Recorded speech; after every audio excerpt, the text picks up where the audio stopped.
बच्चों हम लोग आज यह ब्लॉक एलिमेंट्स डिस्कस करेंगे। तो बेटा इसमें जो है इंफॉर्मेशन ही है मूल रूप से, है ना। और लॉजिकल बातें तो उतनी अधिक नहीं है। तो जल्दी से हम इस चैप्टर को के लास्ट पार्ट को, यानी यह ब्लॉक एलिमेंट में जितना आवश्यक है वो पूरे पर हम आपसे डिस्कशन कर ले रहे हैं। तो फटाफट इस पॉइंट को आप देख लें। तो जैसा कि हेडिंग में है इनर ट्रांजिशन मेटल्स, है ना। तो ये इनर ट्रांजिशन एलिमेंट्स, तो इसको इनर ट्रांजिशन एलिमेंट्स इसलिए कहते हैं बच्चों क्योंकि इसमें जो है n-2 है ना, n-2 में ये जाता है इलेक्ट्रॉन। अगर यहाँ पर आप देखेंगे ध्यान से तो यहाँ देखिए जनरल इलेक्ट्रॉनिक कन्फिग्रेशन मैंने लिखा है यहाँ पर जनरल इलेक्ट्रॉनिक कन्फिग्रेशन, क्योंकि n-2 F1 to 14 है ना, दिख रहा साफ साफ n-2 F1 to 14, यानी इलेक्ट्रॉन की फीलिंग इसमें होगी। ये सभी में रहेगा NH2, D0 to 1 किसी किसी में रहेगा, है ना। इसे हम जो है क्या बोलते हैं, इनर ट्रांजिशन एलिमेंट्स बोलते हैं, क्योंकि ये अंदर वाले जो F है, F सबसेल है। आपने देखा कि F सबसेल कहाँ है, N से 2 सेल पहले है F सबसेल, है ना। तो जैसे इसको हम 4F लैंथेनाइड क्या है, लैंथेनाइड को हम क्या बोलते हैं, लैंथेनाइड जो है 4F सीरीज है, 4F सीरीज है ना। तो आप देख रहे हैं कि ये लास्ट 6S जाता है। तो यहाँ पर बच्चों 6 के बाद 6 नंबर सेल के पहले 5 नंबर सेल, 5 नंबर सेल के पहले 4 नंबर सेल, उस 4 नंबर F सब सेल इसमें पार्टिसिपेट करता है, इसीलिए हम इसको इनर ट्रांजिशन एलिमेंट बोलते हैं। मोटी मोटी बातें यहाँ देख सकते हैं आप। तो they have only one stable oxidation state, और वो स्टेबल ऑक्सीडेशन स्टेट क्या है, वो स्टेबल ऑक्सीडेशन स्टेट है +3, है ना। चलो देखो, मुझे ऐसा लग रहा है कि मैं 15 मिनट में एक्टिनाइड को खत्म कर दूंगा, या 15 मिनट से कम भी, या लगभग 20 मिनट जब बहुत ज़्यादा होगा तो मुझे ऐसा लग रहा है कि आप लगातार देखें, लिखें ना, बाद में आप पॉज करके लिख लीजिएगा, है ना। तो आप फटाफट देखें। तो क्या है, chemistry of F block elements provides an excellent opportunity to examine the effect of small changes in size nuclear charge along a series. ये जो दूसरा पॉइंट लिखा गया है, ये जो है क्वेश्चन पूछा गया है, ये है ना। तो ये एक बड़ा ही इंपॉर्टेंट पॉइंट लिखा गया है और ये पूछा गया है। तो क्या लिखा गया है ये भाई, सब में जितने और सीरीज या ग्रुप की पढ़ाई हमने किया है, यानी जितनी सीरीज या जितने ग्रुप हैं, तो उसमें साइज का एक प्रॉपर डिफरेंस होता है, उस वजह से उनकी प्रॉपर्टी डिफरेंट होती है। लेकिन यहाँ साइज का जो डिफरेंस है वो बहुत कम है, बहुत कम साइज का डिफरेंस कैसे केमिस्ट्री बदल देता है, वो चीज़ हमें प्रोवाइड करता है ये ब्लॉक एलिमेंट्स, है ना। फिर से एक क्या मैं बोल रहा हूँ, फिर से आप सुन लें। चाहे आप F ब्लॉक पढ़ेंगे, S ब्लॉक पढ़ेंगे, या D ब्लॉक आपने पढ़ा, तो इसमें जो एलिमेंट की केमिस्ट्री है, मतलब साइज एक निश्चित रेंज में वैरी करती है, लेकिन यहाँ पर साइज का डिफरेंस बहुत कम होगा। इसके बावजूद ये साइज का डिफरेंस एलिमेंट की प्रॉपर्टी पर कैसे इम्पैक्ट डालता है। बहुत थोड़ा सा साइज का डिफरेंस, बहुत थोड़ा सा साइज का डिफरेंस उसकी केमिकल और फिजिकल प्रॉपर्टी को कैसे प्रभावित करता है, इस चीज को हम सीखते हैं यह ब्लॉक एलिमेंट्स में। यही बात यहाँ लिखी गई है। चलिए, इसीलिए कह रहा हूं कि ध्यान लगा करके सुनेंगे तभी समझ में आएगा। चल, अगला पॉइंट क्या लिखा गया है, chemistry of actinoids is complicated due to oxidation number, due to variable oxidation number and radioactive nature of the elements, है ना। यहां देखो ऑफ एक्टिनॉइड्स, ये भी क्वेश्चन पूछा गया है कि एक्टिनॉइड की केमिस्ट्री हमको उतनी अधिक नोन क्यों है, उतनी अधिक नोन क्यों नहीं है।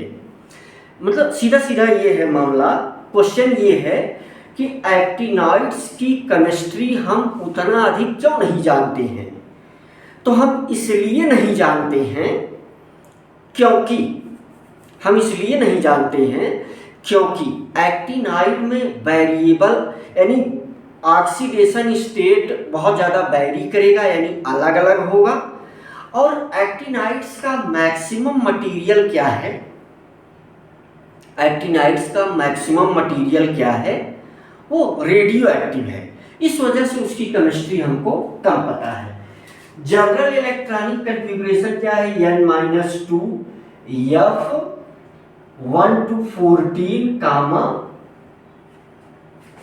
N-1 D0 से 1 NS2। देखिए यहाँ पर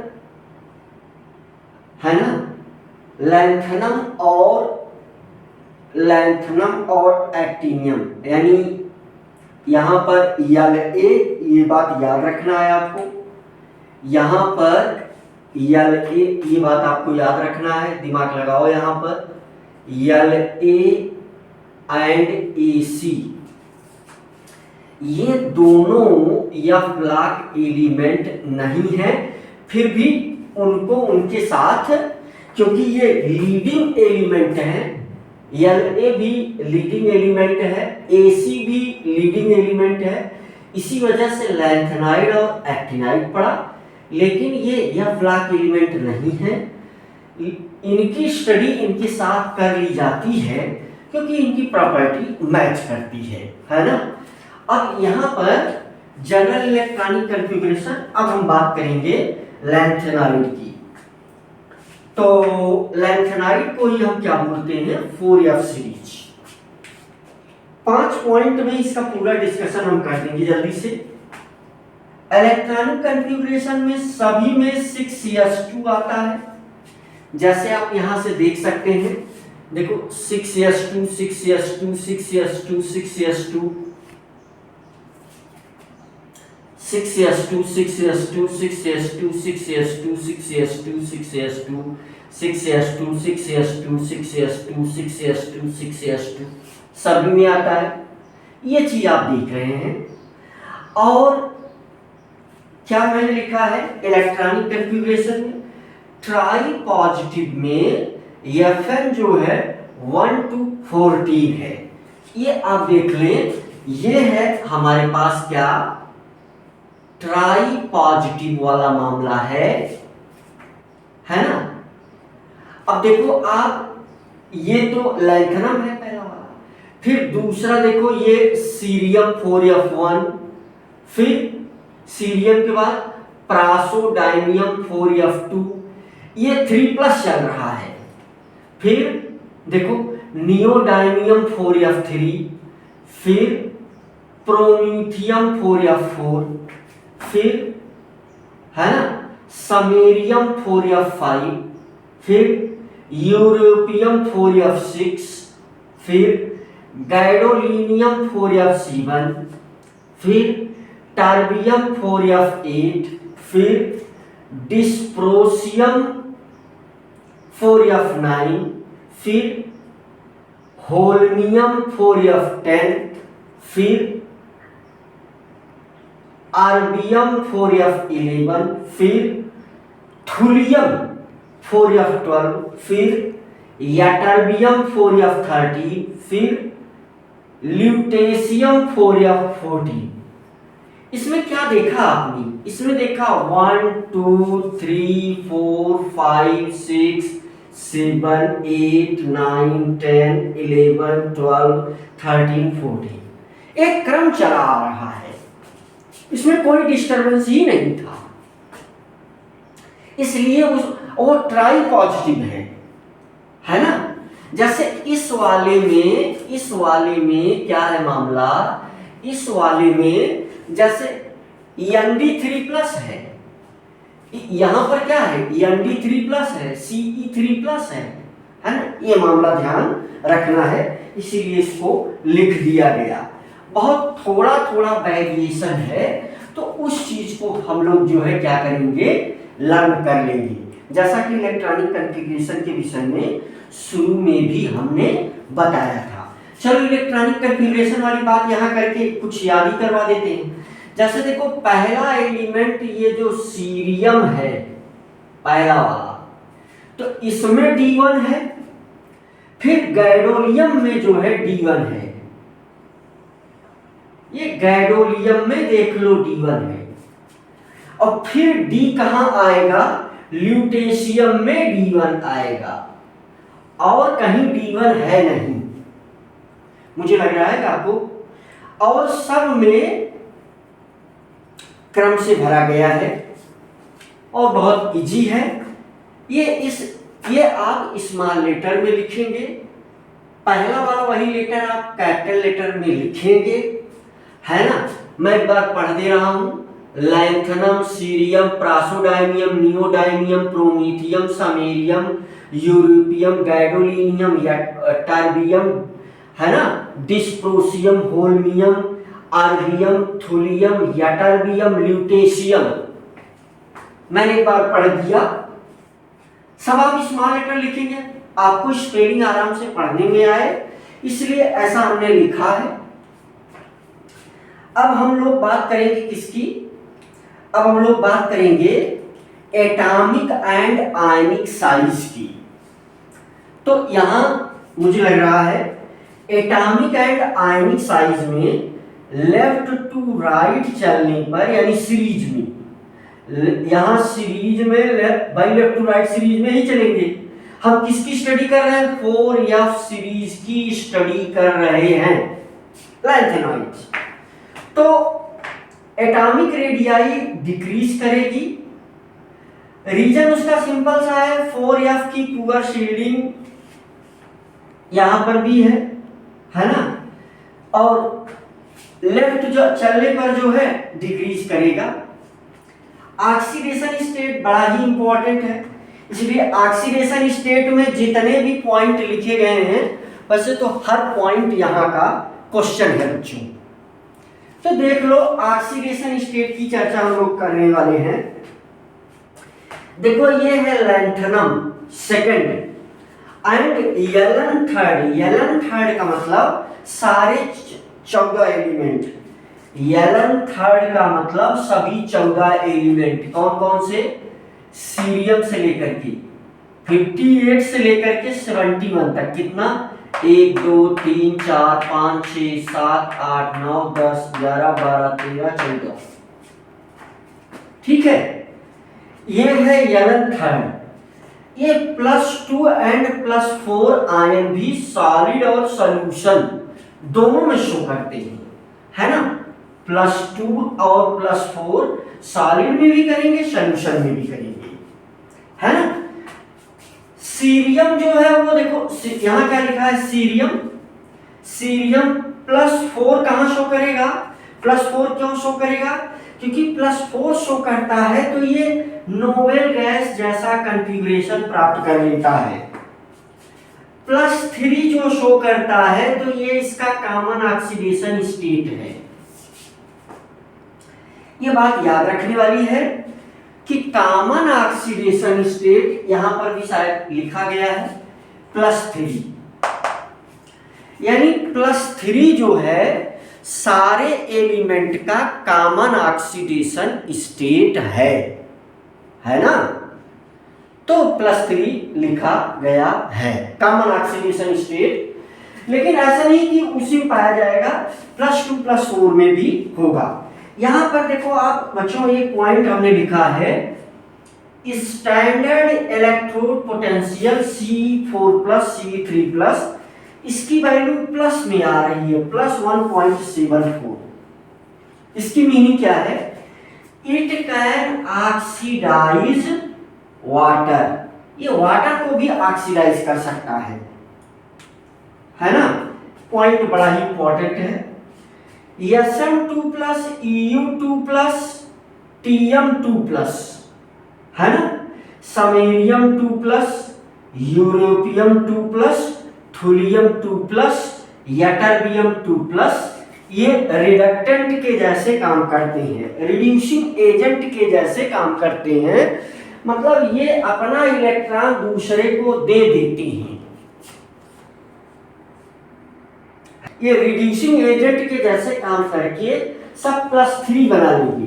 एक इलेक्ट्रॉन देगा +3, ये इलेक्ट्रॉन देगा Eu+3, ये इलेक्ट्रॉन देगा Tm+3, ये इलेक्ट्रॉन देगा Yb+3 या टर्बियम+3, है ना। तो रिड्यूसिंग एजेंट के जैसे काम कर रहे हैं यहाँ। तो बच्चों यहाँ आप ध्यान दो कि Pr4+, Ce4+, Tb4+, है ना, Dy4+, ये ऑक्सीडेंट के जैसे काम करेगा। क्या मतलब हुआ? ये दूसरे को इलेक्ट्रॉन दे देगा, दे करके ये भी दूसरे से इलेक्ट्रॉन ले लेगा। ये इलेक्ट्रॉन अभी तक जो था वो इलेक्ट्रॉन दे रहा था, ये इलेक्ट्रॉन ले करके 3+ में आ जाएगा, ये इलेक्ट्रॉन ले लेगा। यहां तो रिएक्शन लिखी गई है Sm2+ + 2H2O, तो ये क्या बना लेता है? Sm3+ 2OH- और H2 गैस निकाल दे रहा है। ये बहुत इंपॉर्टेंट रिएक्शन है, बहुत बार पूछा गया है। Fe4+ क्या कर रहा है? Fe4+ अपना इलेक्ट्रॉन इसको देना पड़ रहा है, Fe4+ से ये इलेक्ट्रॉन ले रहा है। Ce4+ इलेक्ट्रॉन लेकर के Ce3+ में कन्वर्ट हो जा रहा है। ये नीचे चार्ट हमने बनाया है। चार्ट में चार्ट का उद्देश्य है कि आप इलेक्ट्रॉनिक कॉन्फ़िगरेशन जान जाओ। इलेक्ट्रॉनिक कॉन्फ़िगरेशन की चर्चा हमने पहले भी लेक्चर में की थी, है ना। चलो एक बार हम चार्ट की बात कर लेते हैं। ये एटॉमिक नंबर लिखा गया है, ये सबका नाम लिखा गया है, ये उसका सिंबल है बीच में लिखा गया है।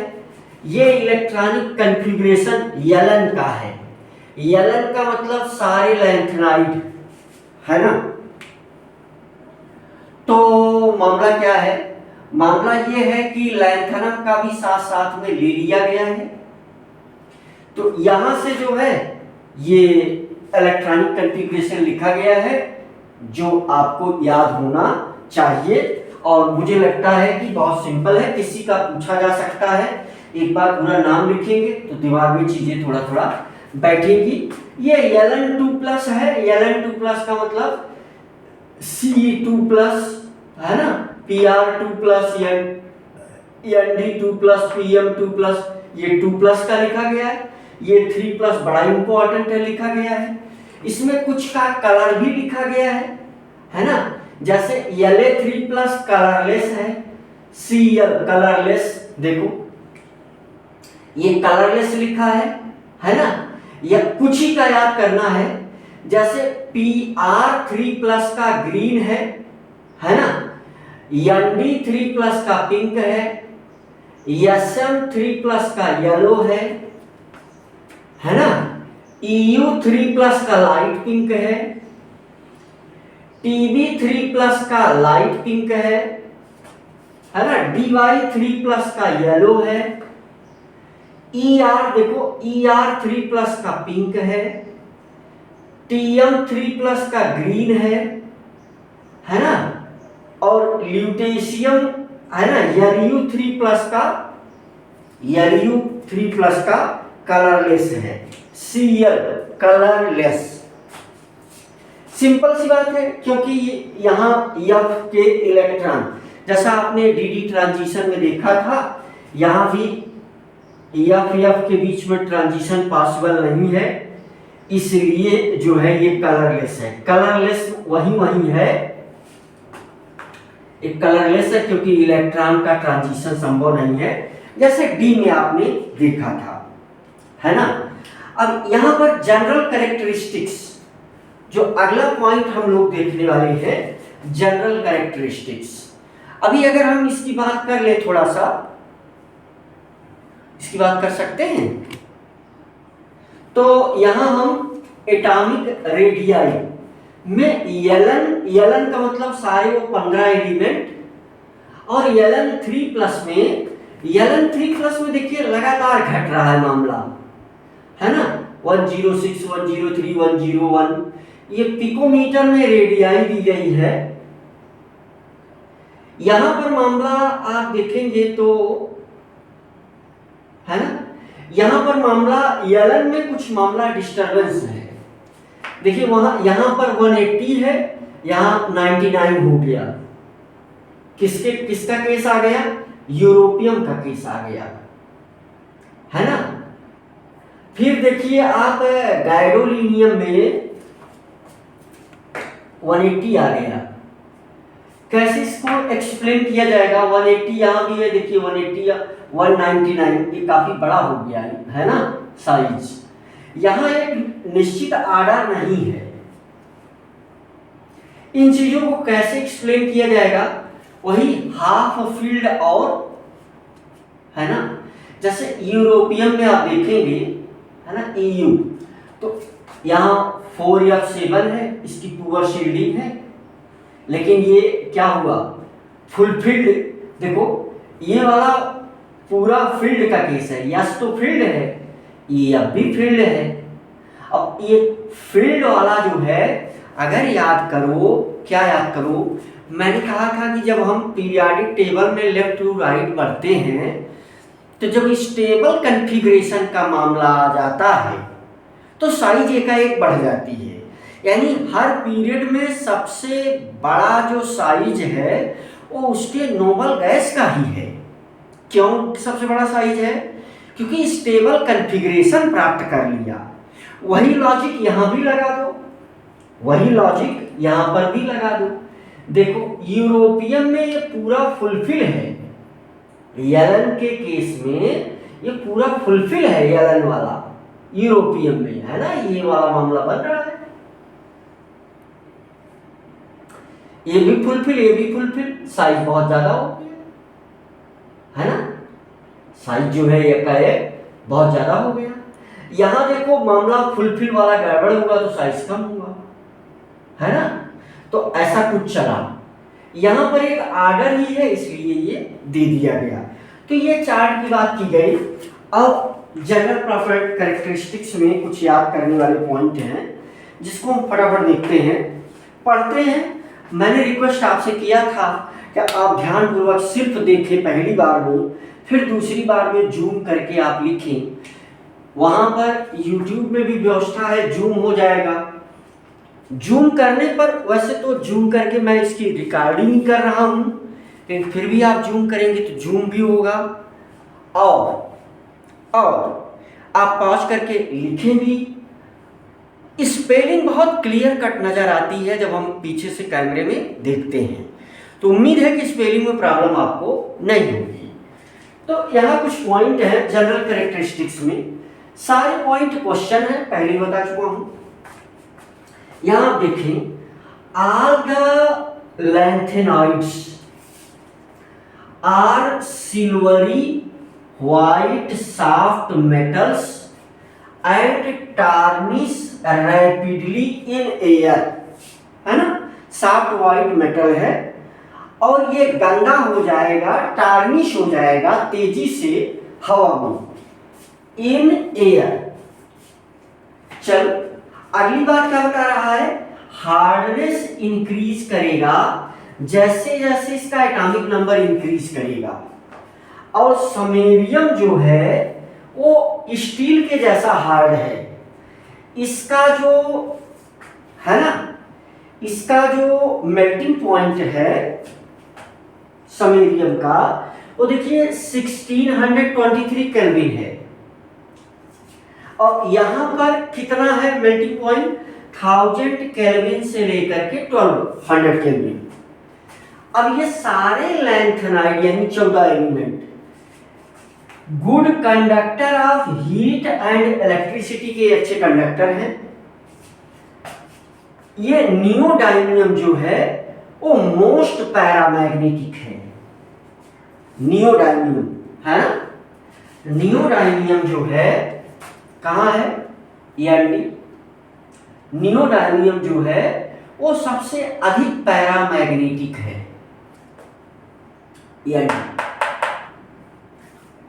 है ना, सबसे अधिक पैरामैग्नेटिक है, ये हमें याद रखना है।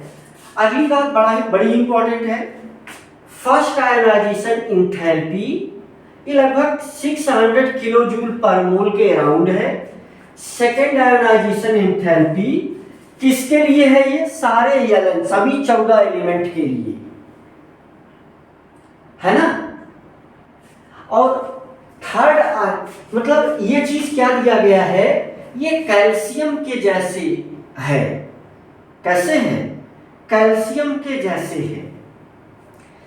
अब देखिए आप ध्यान से, जो थर्ड आयोनाइजेशन एंथैल्पी को हम कैसे लिखेंगे? चाहे ऐसे लिखें चाहे ऐसे लिखें। ये क्या है? गैडोलिनियम और ल्यूटेशियम की बहुत ज्यादा लो है। ये क्वेश्चन बन सकता है कभी। गैडोलिनियम और ल्यूटेशियम की थर्ड आयोनाइजेशन एनर्जी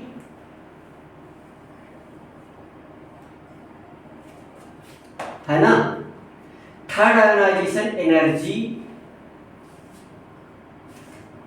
ये प्रश्न बन सकता है कि जीडी और एलयू, गैडोलिनियम और ल्यूटेशियम की थर्ड आयोनाइजेशन एनर्जी बहुत कम है, क्यों? तो आंसर यही मिलेगा कि ये जो है आंसर क्या मिलेगा, इसका आंसर क्या है कि ये Lu से Lu3+ में आने पर कहां पहुंच जाता है? ये F14 में पहुंच जाता है।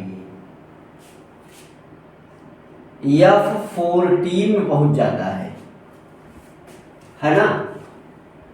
और ये GD से GD3+ में यानी ये यहां से GD2+ से GD2+ से कहां? GD3+ से ये कितना? F7 में पहुंच जाता है। F7 में पहुंच जाता है। तो भाई ये प्रश्न आप ध्यान रखिएगा। देखिए ये यहां आप देख लीजिए, GD जो है 3+ में F7 में है, दिख रहा है? ये दिख रहा है। और Lu 3+ में 14 में है। तो ये क्वेश्चन आप दिमाग में रखिएगा। अब ये सभी 14 एलिमेंट की, अब ये अगले मतलब लैंथेनाइड की ये जो 14 एलिमेंट हैं ये रिएक्शन कैसे करेंगे? तो ये देखो, इसमें भी सारे 14 एलिमेंट, इसमें भी सारे 14 एलिमेंट, इसमें सभी 14 एलिमेंट, इसमें सभी 14 एलिमेंट, इसमें सभी 14 एलिमेंट, यहां सारे 14 एलिमेंट है ना, यहां सभी 14 एलिमेंट है ना। तो शॉर्ट में है ना, तो ये क्या है? बर्न इन O2 में ये बर्न करेगा, Ln2O3 बनाएगा। Ln2O3 का क्या मतलब हुआ? Ln2O3 का मतलब हुआ कि Ce2O3 या क्या बनाएगा? यहीं से चलेगा ल्यूटेशियम Lu2O3 है ना। अब देखो सल्फर के प्रेजेंस में अगर लैंथेनाइड को गर्म करो तो Ln2S3 बनाएगा। इसका मतलब क्या है, Pr2s3 बनाएगा। ये मैं जितना लिख रहा हूं वही नहीं बनाएगा, ये तो मैं आपको समझाने के लिए सारे 14 एलिमेंट ऐसा बनाएंगे, है ना। Sm2s3 बनाएगा, क्या बनाएगा, Sm2s3 बनाएगा, है ना। ये सल्फाइड बना रहा है, ये ऑक्साइड बना रहा है, ये नाइट्राइड बनाएगा। Ln का क्या मतलब हुआ, Ln का क्या मतलब हुआ, Ln का मतलब हुआ CEN, PRN, NDN, PMN, SMN, EUN, GDN, TBN, Ln का मतलब हुआ Ln का मतलब ये सारे 14 एलिमेंट हर जगह। कार्बन के प्रेजेंस में अगर हीट कर दो पूरे 14 एलिमेंट को, तो कभी ये Ln2 जैसा फार्मूला बनाएगा, Ln3C जैसा बनाएगा, Ln2C3 बनाएगा। मैं एकदम खुली बात बता दूं, ये सब कुछ NCERT ही है बस। चलो, एसिड के साथ मेटल जैसा व्यवहार करेगा, हाइड्रोजन गैस निकालेगा। हाइड्रोजन यक्स के साथ Ln(x3) बनाएगा, है ना। Ln(x3) का क्या मतलब हुआ भाई, यहाँ ये बता, ये क्या बनाएगा, ये बनाएगा DyCl3।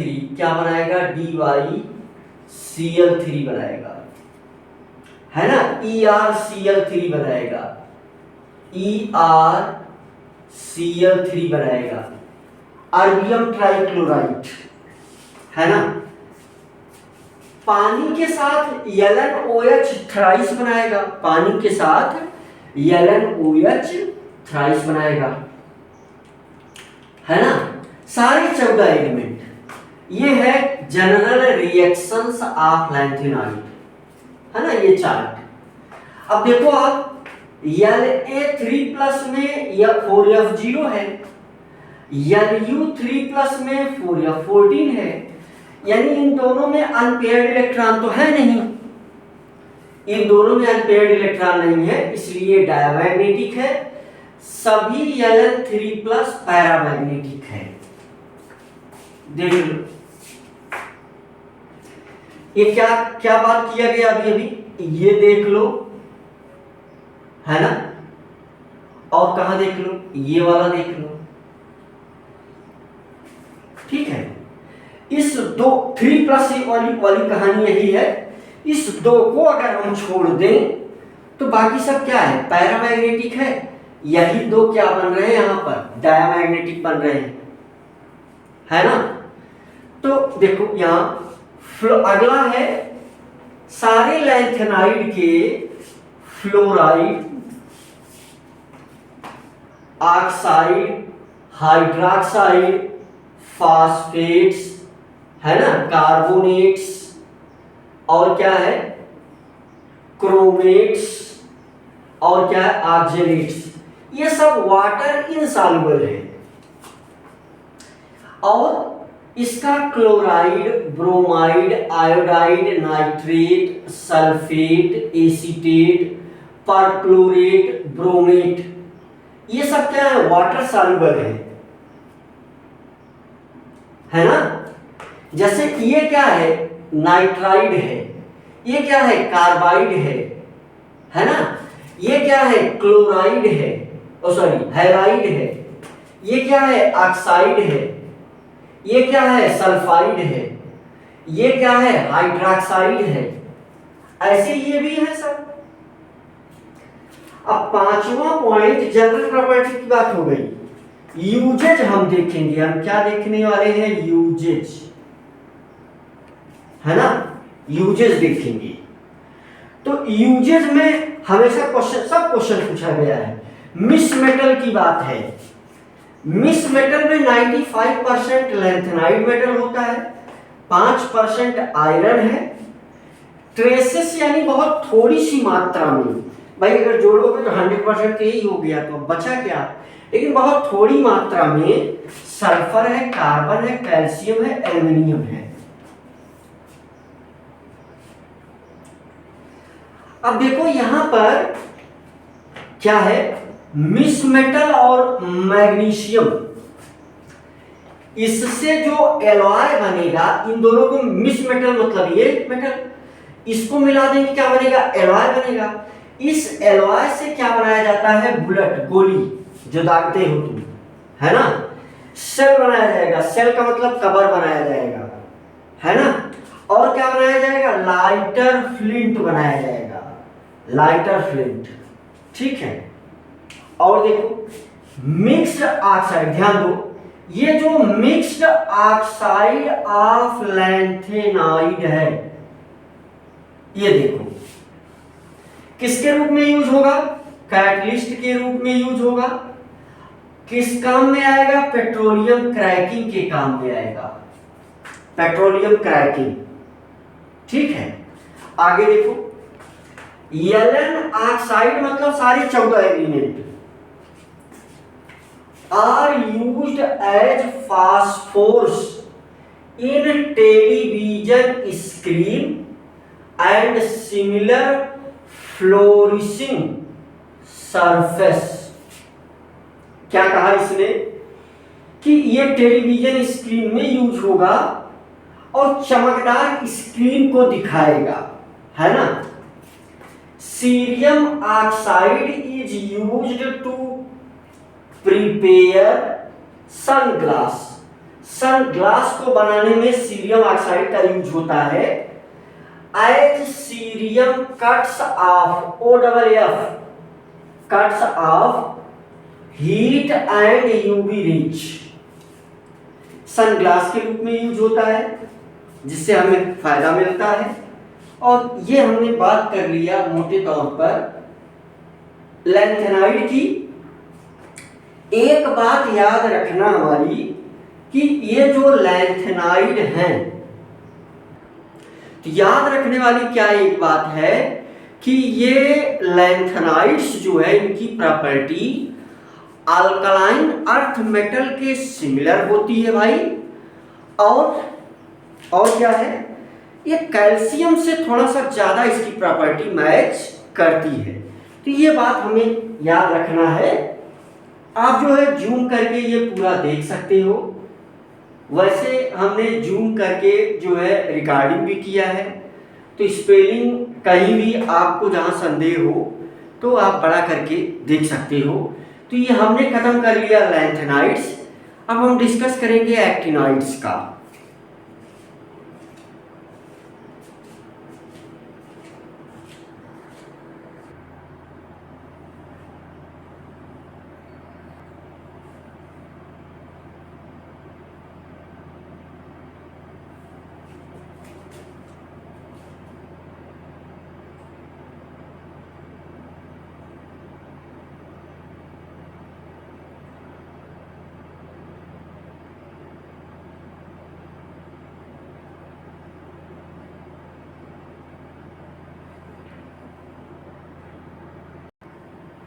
तो बच्चों जो है हम लोग एक्टिनॉइड्स देखेंगे। तो हम पहले उम्मीद करेंगे कि आप फटाफट देखिए, है ना, और जल्दी से हम इसको खत्म करते हैं। तो पहले आप देखिए, फिर पॉज करके आप लिख लीजिएगा, लेकिन पहले आप देखिए बिना विचार किए, है ना। तो यहाँ आप देखें तो एक्टिनॉइड्स, है ना, तो all the actinoids are radio active, है ना। Thorium 90 and uranium 92 are found in nature. Thorium और यूरेनियम नेचर में पाया जाता है ना।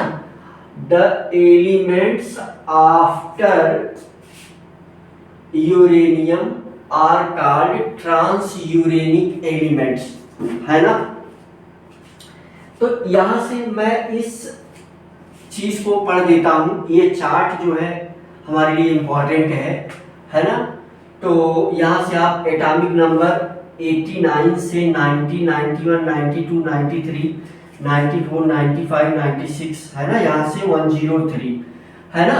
तो ये क्या है, एक्टिनियम है, थोरियम है, प्रोएक्टिनियम है, यूरेनियम है, नेपच्यूनियम है, प्लूटोनियम है। फिर जो है क्या है, अमेरिशियम है, क्यूरियम है, बर्केरियम है, कैलिफोर्नियम है, आइंस्टीनियम है, फर्मियम है, मेंडेलिवियम है, नोबेलियम है, लॉरेंसियम है। ठीक है बच्चों, सबका सिंबल जो है इसमें दिया गया है, ये सिंबल है। और इलेक्ट्रॉनिक कॉन्फ़िगरेशन में ये जो है याद करने वाला मैंने पहले ही बताया था, M3+ बहुत ही इंपॉर्टेंट है, क्योंकि जो मोस्ट कॉमन ऑक्सीडेशन स्टेट है इसका वो कितना है, +3 है। Most common oxidation state. अब देखो ऑक्सीडेशन स्टेट तो ये सब है, लेकिन मोस्ट कॉमन ऑक्सीडेशन स्टेट यही है। ठीक है, तो यहां से ये सिंबल है। ध्यान देने वाला किसमें D1 है वही ध्यान दे लेना है। जैसे इसमें D1 आ गया, इसमें D1 आ गया, इसमें D1 आ गया, ये 3 है D1 वाला। फिर यहाँ एक D1 है, और फिर आप देखेंगे तो ये लास्ट में D1 है। ठीक है, और कहीं D1 नहीं है। M3+ की रेडियाई लगातार ये घट रही है, कुछ की नहीं पता है। ना पता होने के पीछे का जो मेन रीजन है वो है कि ये रेडियो एक्टिव है, इनकी स्टडी इतनी सरल नहीं है। जल्दी से हम लोग आप देखेंगे द, है ना, द एलिमेंट्स नीचे तक दिख रहा है सब। हाँ, द एलिमेंट्स, है ना, the elements from atomic number 93 and onwards have been prepared by artificially means using nuclear reaction। यानी 93 से आगे जो 93 को लेकर के उसके आगे जो एलिमेंट हैं उनको न्यूक्लियर रिएक्शन के द्वारा बनाया गया है, आर्टिफिशियली बनाया गया है। जो शुरुआत के मेंबर है इसमें, जैसे शुरू वाले ये है ना, द अर्लियर मेंबर, उनका जो हाफ लाइफ टाइम है, उनका हाफ लाइफ टाइम लॉन्ग है, long half life time, long half life time. फिर से पढ़ दे रहा हूं, लॉन्ग हाफ लाइफ टाइम। और जो बाद के मेंबर हैं, लेटर वंस, देखो the earlier members having half life time, later ones half life time उनका कम है ना। हाफ लाइफ टाइम कितना है, 3 मिनट से 1 दिन तक। अब इन सबके डिस्कवरी में एक वैज्ञानिक है जीटी सीबर्ग ने अपना एक अच्छा रोल प्ले किया, इसलिए उनका नाम यहाँ पर गिवन है। कॉमन ऑक्सीडेशन स्टेट ये सब है, लेकिन कॉमन ऑक्सीडेशन स्टेट इसका भी +3 है। आप देख लीजिए सब में +3 प्रेजेंट है, यानी अधिक से अधिक कंपाउंड कौन सा पाया जाएगा, +3 वाला।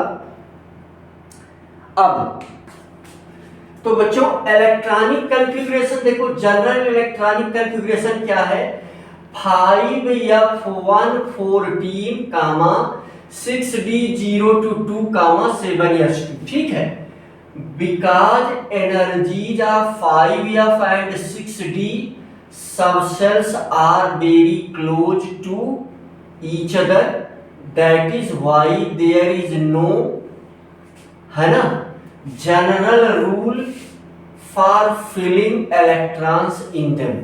ये कह रहा है कि 5D और 6 का D का जो एनर्जी का डिफरेंस है वो कम है, इसलिए जनरल रूल बनाना बड़ा मुश्किल हो जाता है। अब जैसे कि एक थोरियम का केस है, तो उसका 2 इलेक्ट्रॉनिक कॉन्फ़िगरेशन मालूम है ना, 2 इलेक्ट्रॉनिक कॉन्फ़िगरेशन लोग बताते हैं।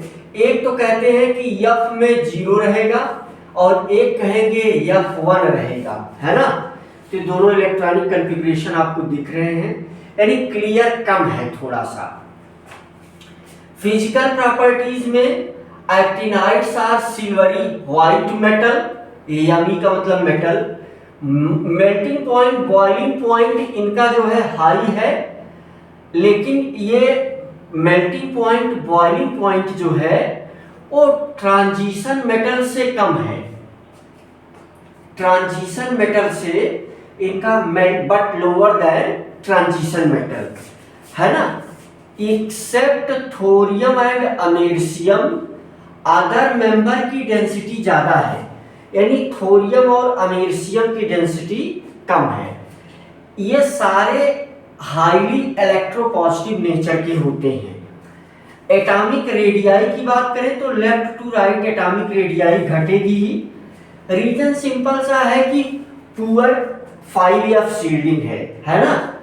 लैंथेनाइट क्या है, 5f सीरीज है। लैंथेनाइट को क्या बोलते हैं, 5f सीरीज है। मैग्नेटिक कैरेक्टर इनका जो है F0 और F14 जहां भी आएगा डायमैग्नेटिक होंगे, बाकी सब पैरामैग्नेटिक होंगे। कलर की अगर हम बात करें तो M3 प्लस M4 प्लस ये सब कलर्ड है ना।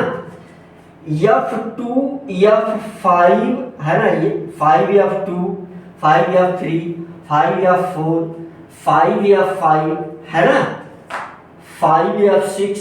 जहां इलेक्ट्रॉनिक कन्फिग्रेशन ये वाला आएगा सब कलर्ड है। ये क्या है, कलर्ड है ना। 0 1 5F1 5F7 ये इलेक्ट्रॉनिक कन्फिग्रेशन में क्या आएगा, कलरलेस आएगा, है ना। केमिकल रिएक्टिविटी की आप बात करें तो ऑल एक्टिनाइड्स है ना, स्ट्रॉन्ग रिड्यूसिंग एजेंट। फिर से आप देखें, all actinides behaves like strong reducing agent, strong reducing agent, है ना। ये ऑल एक्टिनाइड्स कैसे हैं, रेडियो एक्टिव है ना। अब यहां पर जो है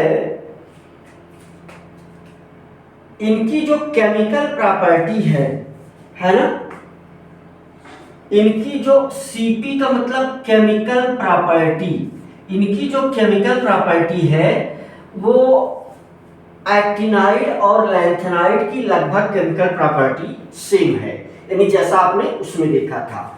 एक्टिनाइड का ये एक फेमस रिएक्शन है H2O के साथ बॉइलिंग वाटर, है ना। बॉइलिंग वाटर में एक पानी में रिएक्शन एक्टिनाइड का जो होगा तो ये Ac2 और ACH3 बना रहा है ना। हाइलाइड के साथ जो है ये एक्टिनाइड्स जो है वो हाइलाइड्स बनाते हैं, है ना। एक्टिनाइड्स जो है हाइलाइट्स बनाते हैं। इसका क्या मतलब है कि ये यूरेनियम क्लोराइड बनाएगा, है ना। तो ये जो है यहां से थोरियम क्लोराइड भी बनाएगा, है ना, और प्लूटोनियम क्लोराइड बनाएगा। तो ये सब क्लोराइड बनाते हैं। इनका यूजेज जो है दिख रहा है, तो इनका यूजेज हम देख ले तो इनका जो है यूज क्या है, used in production of atomic energy. Atomic energy को यूज करने में, एटॉमिक एनर्जी को प्रोड्यूस करने में इनका यूज होता है। Used in production of atomic energy. Uranium plutonium are cheap fuels in nuclear reaction. Cheap fuel के जैसे ये यूज होते हैं। थोरियम साल्ट का यूज जो है treatment of cancer, treatment of cancer. क्या लिखा है, treatment of cancer. Pr2O3 Nd2O7 making colour glasses, है ना। Pr2O3 Nd2O7 coloured glasses, coloured glasses, coloured glasses and standard filter, इसको बनाने में यूज होंगे ये। सीरियम और थोरियम गैस मेटल को बनाने में यूज होगा। सीरियम हालांकि क्या है, लैंथेनाइड है, यहां भी लिख दिया। Uranium thorium plutonium nuclear reactor में और बॉम्ब में यूज होंगे। इन दोनों की कंपैरेटिव स्टडी बहुत अधिक पूछी जाती है। वैसे तो हर पॉइंट जो है क्या था, क्वेश्चन था। अब comparative study on actinide and lanthanides, एक तरफ लैंथेनाइड है, दूसरी तरफ एक्टिनाइड है। लास्ट इलेक्ट्रॉन कहाँ इंटर करेगा, 4f में, लास्ट इलेक्ट्रॉन 5f में इंटर करेगा। लैंथेनाइड कॉन्ट्रैक्शन यहां होगा, यहां पर क्या होगा, एक्टिनाइड कॉन्ट्रैक्शन होगा, है ना। आप अपनी भाषा में एग्जाम में कैसे लिखेंगे, lanthanides show lanthanide contraction, actinides show actinide contraction, ऐसा लिखेंगे। हम शॉर्टकट जो नोट्स के रूप में लिखे हैं, है ना। तो जो लैंथेनाइड्स है, lanthanides are not radio active. Promethium जो है ना, यहां पर पीएम केवल रेडियो एक्टिव है, इसे याद रखना, एक्सेप्शन है, इसको आप याद रखिएगा भाई, ये पूछा जाता है। यहां सारे रेडियो एक्टिव हैं, तो all actinides are radio active. देखिए oxides and hydroxides of lanthanides are less basic, oxides and hydroxides of actinides are more basic, ये अधिक बेसिक है। आयन एक्सचेंज बिहेवियर ये शो करेगा, ये भी आयन एक्सचेंज बिहेवियर ये भी शो करेगा। इससे भी क्या होता है ना, क्या कैसे लिखेंगे, lanthanides show ion exchange behaviour, इससे क्या कर पाते हैं, बी कैन सेपरेट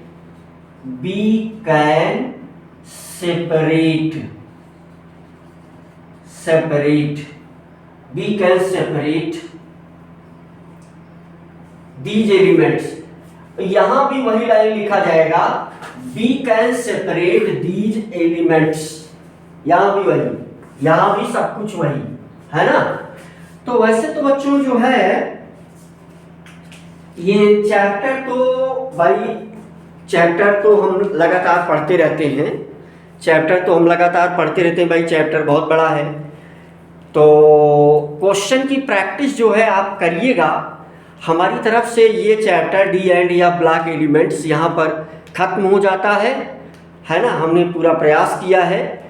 स्पेलिंग आपको बहुत अच्छी दिखेगी इसमें, कहीं पर भी जब आप अगर मान लीजिए पढ़ने में दिक्कत हो रही, इसको जूम कर लेंगे तो फिर आपको वो समझ में आ जाएगा। थोड़ा सा अभी हम स्टार्टिंग में क्योंकि वाइट बोर्ड यूज कर रहे हैं बेटा, तो इसलिए हमारे लिए थोड़ा सा समय, बहुत सारी चीज़ें मैटर करती हैं। अब अगर 1 घंटे में ये हमने क्या ख़त्म किया या ब्लॉक एलिमेंट्स, अगर हम एक एक चीज़ लिखते बच्चों तो ये कम से कम 3 से 4 घंटे में चीज़ें पहुंच जाती।